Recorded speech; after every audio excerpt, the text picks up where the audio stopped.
नमस्कार। नेपाल की कार्रवाई से भारत के बॉर्डर साइड की जो दुकानें हैं, खुदरा व्यापारी हैं, उनकी एक प्रकार से कमर टूट चुकी है।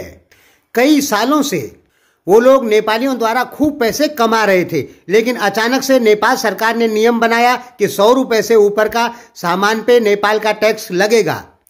इसलिए नेपाल के जो ग्राहक थे वो आना बंद हुए, जिसके कारण ये सभी दुकानदार, छोटे मोटे जो दुकानदार थे, इनकी दुकानदारी समाप्त हो गई, एक प्रकार से ध्वस्त हो गई। और अब ये पूरा प्रयास कर रहे हैं कि नेपाल सरकार इस प्रकार के बैन को हटाए। दोस्तों, यहां पर आपको एक चीज बहुत गहराई से समझनी पड़ेगी। जब प्रचंड और मोदी दिल्ली में मिले तो उसी समय इनका प्लान बना है कि हर एक वस्तु से नेपाल सरकार को भंसार लेना है, क्योंकि जब नेपाल सरकार भंसार लेगी तो भंसार कटाने के लिए जीएसटी बिल या कस्टम बिल जरूर चाहिए इंडिया का, यानी दोनों सरकारों को फायदे। ये सब इंडिया और नेपाल सरकार आपस में मिलकर ऐसा कर रहे हैं।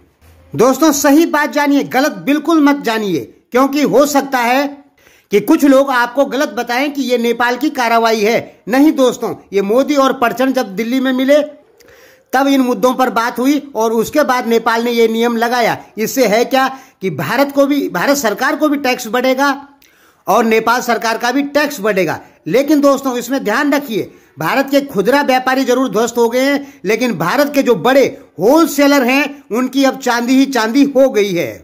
यानी अब वो खूब पैसा कमाएंगे और नेपाल के बड़े जो व्यापारी हैं वो भी खूब पैसा कमाएंगे। क्योंकि आप अच्छे से जान लीजिए, जब 1000 किलो माल भारत से नेपाल में जाता है तो उस पे केवल 200-300 किलो का ही भंसार करता है, बाकी वो चले जाता है अनलीगल तरीके से और ये टैक्स का पैसा खा जाते हैं बीच के लोग।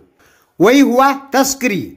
यानी नेपाल सरकार को छोटी और बड़ी दोनों तस्करियों पर रोक लगानी होगी।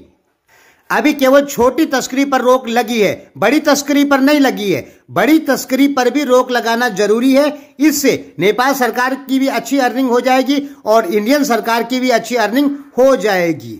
ध्यान में रखिए दोस्तों, बड़ी तस्करी पे रोक लगाना बहुत जरूरी है, नेपाल सरकार को भी और भारत सरकार को भी।